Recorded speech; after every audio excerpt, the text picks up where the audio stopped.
What up, peeps internet? My name is Kevin and welcome back to another video. Okay guys, so I have just finished, and I mean emphasis on the just finished, A Court of Wings and Ruin by Sarah J. Maas, and I am going to do a full-on book discussion for you guys for this book because I did it for Akamath and you guys really enjoyed that video, so I have to do this because you guys also know how obsessed I am with this series, so I feel like a lot of you are probably expecting me to make this video, so I am not going to disappoint. This video is going to mainly consist of a lot of spoilers and discussions about the book itself, but just before I get into spoilers, I'm just going to give like a rough overview of what I thought of the book, just so you guys who haven't still read it can just watch a bit of this video before I go into my spoilers. Okay, so for the non-spoiler section, this book, absolutely amazing. This was my favorite out of all three books by far. Absolutely amazing. I just had to step back for a little bit there because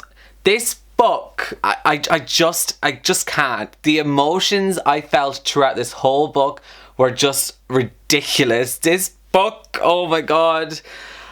If you are already loving this series, this book is not going to disappoint. It is so freaking good. There's so much plot twist. There's so much like mind-blowing moments. There's so much tears. There's so much laughter. Oh my god, this book. Just, guys, it lives up to the expectations. Trust me. Do not be afraid of like it disappointing. It will not disappoint. It is absolutely amazing. I'm just so happy that this is finally in the world and I read it and I can embrace its beauty because I just love this book so much. Okay, so now I'm just going to jump straight into spoilers. I'm sorry that I didn't do more non-spoiler section, but I just want to rant and fangirl and fanboy and all the feels right now in this video. So if you have not read this book yet and you do not want to be spoiled, please stop watching this video, and when you have read the book, you can come back and discuss all the feelings that you have with me when you have read the book. And yeah, so goodbye spoiler people. So I'm assuming the rest of you now that are watching have all read this book, so I'm just going to go ahead with my spoilers. And guys, I am shooketh. Shooketh. Shooketh. Shooketh. Shooketh. Shooketh. Shooketh. So yeah guys, this book, I'm shook. Like I literally am. Like I don't know where do I start? I'm gonna have to like start from the very beginning and we'll work towards the ending, because the ending is where I have all of my feelings, just as I'm assuming the rest of you all have, and that's the main part you want to discuss with me. But before that, we need to discuss everything else that happened. So of course the book starts, we're back with Farah and she's with Tamlin and she's in the spring court. Whatever, we all hate Tamlin. And well, I especially hate him anyways. And then obviously Enith is also there, which seriously, she can really just go die. Like Enith was so irrelevant and I just hated that woman so much. And basically Farah has just been starting to like do little tests and like push Enith in certain directions so that she can like start making Tamlin's own rebel group and army force to like start to turn on him and rebel against him. And it basically works. Okay, so then Jurian shows up and he has Dagden and Branna, which are those royal princes and princess of Hybern, which were just irrelevant characters. I just didn't like them. They were evil. I didn't like them, so yeah. And then basically they're trying to like figure out stuff about the wall. They're looking at all these different holes and all this stuff in the wall. And then Farah decides, okay, I'm gonna leave, and she like gets everything up without everyone knowing that she's leaving. She stumbles upon like Lucian tied up to like a rock and Enith like torturing him or whatever. And then the best part of this whole scene is just when Farah just walks in and just absolutely destroys Enith. Like, and I was just like, yes. Because I hate Enith and I was just like, why didn't you kill her? Please just kill her. But she didn't kill her and I was like, oh, fine. And then obviously she frees Lucian and then she manages to make Enith like smash her hand to bits and like get into her head and make her think all these weird stuff. And I was just like laughing the whole time when she was getting her hand smashed in, because I seriously, guys, I loathe Enith, like literally loathe her. And then of course Dagden and Branna just like stroll in, and I was literally at this point I was just like, guys, why did you show up? Like, why? You guys are literally gonna die. Why show up? Like, why did you come interfere? You're gonna die now. Why did you do that? And then literally as I was thinking this, they literally start attacking Farah and they die. I don't know which one gets which. I know one gets their head chopped off and the other one gets a sword straight to the eyeball by Lucien or something. They die, and I was just like, I told you, you didn't listen to me, you were gonna die, but whatever. Her and Lucien decide to leave because Lucien's like, bring me with you, and I'm just like, yes, you better bring Lucien because I still love Lucien. Like, he's still one of my like faves, you know. So I was like, bring Lucien with you now, Farah. And she did. She obeyed. She listened to me, and I was like, thank you. And so they went through like a tunnel in the mountain. I swear to God, that mountain has so many tunnels. And then they end up in the Autumn Court, and then there they get chased by Lucien's brothers and Eris and whoever the other ones are. We don't really know who they are. We just know we have Eris. And they chase him, and then they get away from them, and then they're like walking across the ice, and then Eris is at the ice, and he's just like, oh, hey guys, I'm here. And then they start running again, and then Cassian and Azriel show up and save the day. Honestly, guys, when Cassian arrived, I got so happy. I did not realize how much I missed him and how much I loved him. And when Azriel, I'm going to call him Azriel, and he showed up too, it just made me so happy. I didn't realize how much I cared for both of them. Like, I knew I loved them, just didn't realize how far my love went, but it goes very deep. And then, after Farah and Lucien have been saved, we arrive back in Valeris, and Chapter 14 happens, and Chapter 14, it's my favourite chapter. Chapter 14, in case you don't remember, is the chapter when Rhys comes back and Farah and him are reunited, and honestly, guys, I started crying the minute, like, there's a line, I can't remember the exact line, but I think Rhys says, of course she is, or something, because, like, Lucien's like, you're high lady, and he's like, of course she is, or something, and I started crying. Literally, just because he spoke, I was just like, oh my god, Rhys is back. Like, literally, I can't even explain to you guys how I felt. Literally, I got these such happy butterflies in my stomach. I got like goosebumps, and I just started crying because I was like, Rhys is here and my baby is back. I'm going to insert the photo because I sent it to my friend on Snapchat, and this is what I sent her.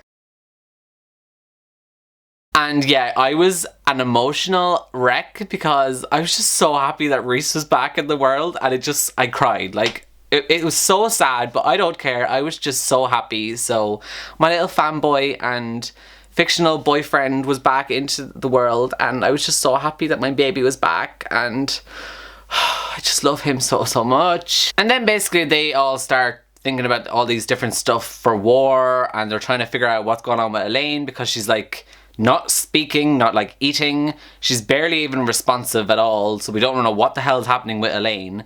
And then Nesta is just being like her cranky self, and yeah, Cassian's still like madly obsessed with her, so clearly we know they're gonna end up being together. And Lucien wants to be with Elaine, but we don't know how that's happening. And then basically Farah is just like, you know what, I want to learn how to fly. And so Azriel decides that he'll teach her how to fly, even though they don't really have that much time to do it because it's going to take such a long time to actually learn how to fly. Then another thing that I really enjoyed is the fact we got to learn more about Amren and how she actually escaped the prison. We found out that she had to basically come into like a Fae body in order to escape the prison, and that's how she did it. I'm also just glad we got more of Cassian, more of Azriel, more of Mor, literally more. We got so much more of the rest of the family, and it just made me so happy because they're all my babies. Okay, so let's just talk about the library scene with Farah and Nesta. So, Farah and Nesta go into this library to go look for more books to help Amren so that her and Nesta can figure out how to basically stop the wall from being exploded.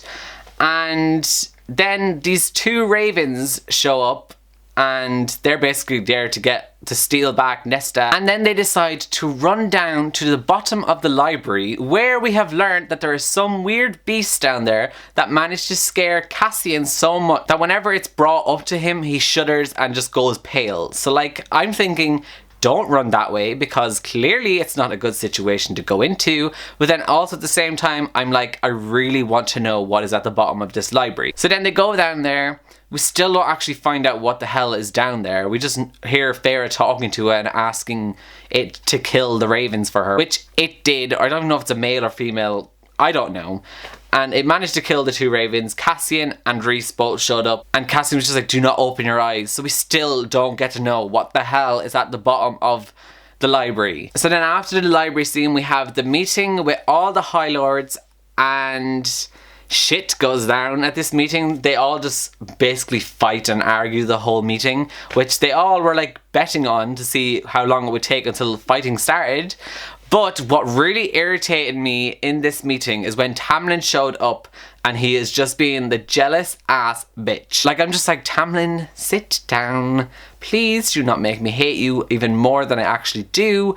And he just kept going. He kept calling Farah a slut and everything. And he kept accusing Rhysand, my baby. Why are you accusing him? And I was just like, Tamlin, you are really, really making me hate you even more, which I didn't even think was possible. But he was making me hate him even more. Then they all basically come to the realization that they are going to work as a team and stop Hybern, which is great. And it's what we all wanted to come from this meeting. Then basically after the meeting the next morning, Nesta was feeling like something bad was happening, and then the next thing we know, we get this big shudder, the mountain like shakes, the house shakes, and then we realize that shit, the King of Hybern has just destroyed the wall, and they were too slow in setting up this meeting and everything, because now the wall's gone. This whole meeting on saving the wall was just pointless, but at least they got the formed armies out of it. And there's like loads of different battles in the start from this. Like the first one's in the Summer Court with Tarquin, and at this battle,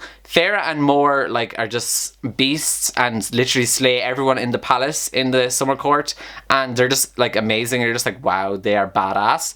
But who else is also a badass is Cassian. Like, wow, Cassian during this battle was just wow. But like during this battle, Farah tries to find the Suriel because he wants more help, and the Suriel sadly ends up dying from Enith, who, I swear to God, when I saw Enid show up, I was just like, why is she here? I was like, Farah, please kill her.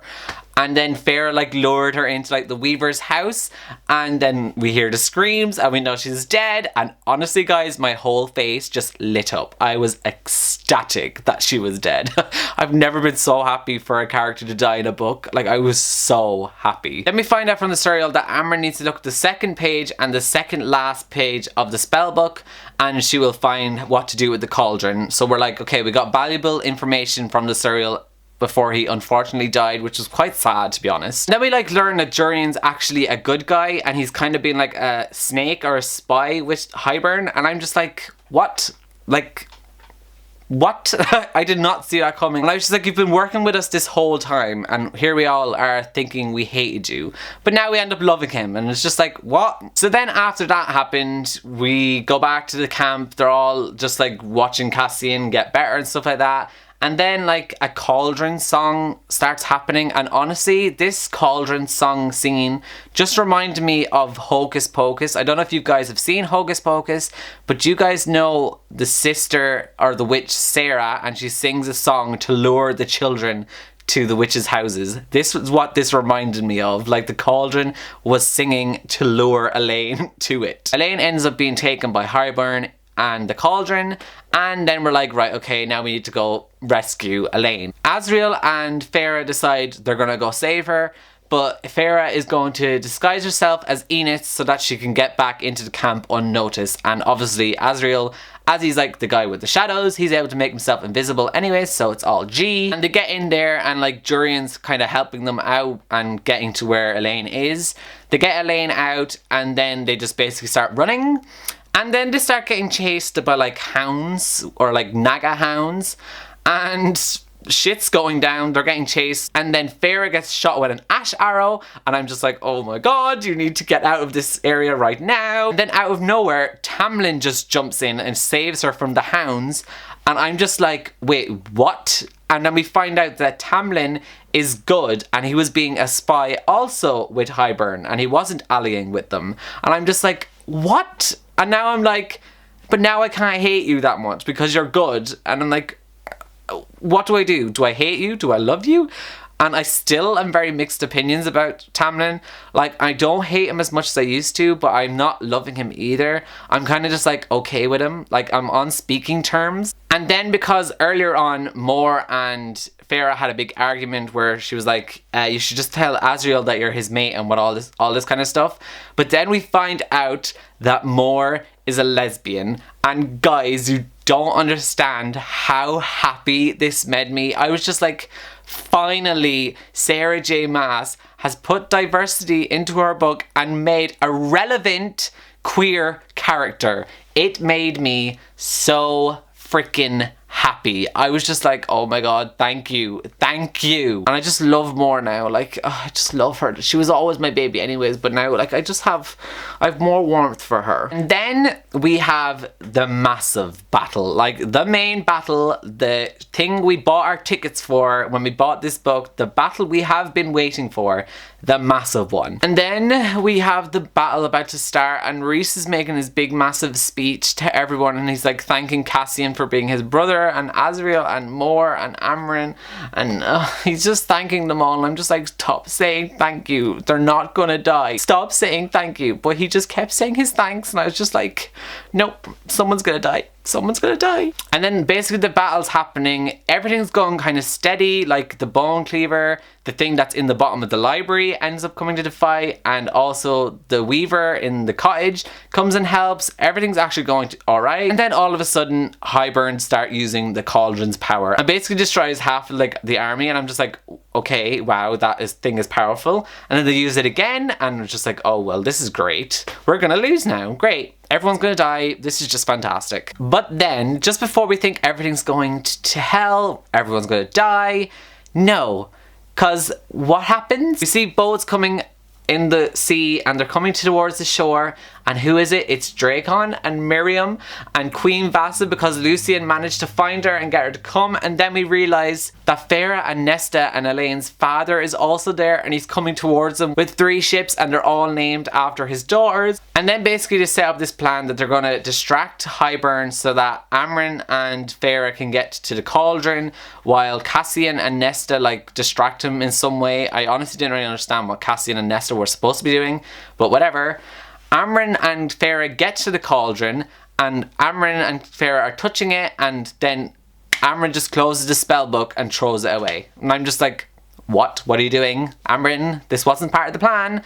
And then we see that she's betraying them, and I was just like, what? No, Amren, you're not doing this right now. I love you, why are you doing this? And then we see that Nesta is finally like getting her powers from the cauldron, so that she's gonna like try kill the king. And then we see that the king has taken Farah and Nesta and Elaine's dad, and I'm just like, oh my god, please do not kill the dad. And what does he do? He snaps his neck and kills him. I was so sad, like why? And it's so sad. And then Nesta just gets even more pissed, and Cassian is getting absolutely butchered. I'm like, oh my god, Cassian's gonna die now too, this is just freaking great. And then literally Nesta and Cassian are just like, oh my god, I'm sorry we never got to spend so much time together. And Cassian's like, until we meet again in the next life, I'll come find you. And they're going to die together because the king's just about to come down and kill them, when Elaine, out of nowhere, comes with Truth Teller and just stabs the king in the back of the neck. And she's just like, don't touch my sister.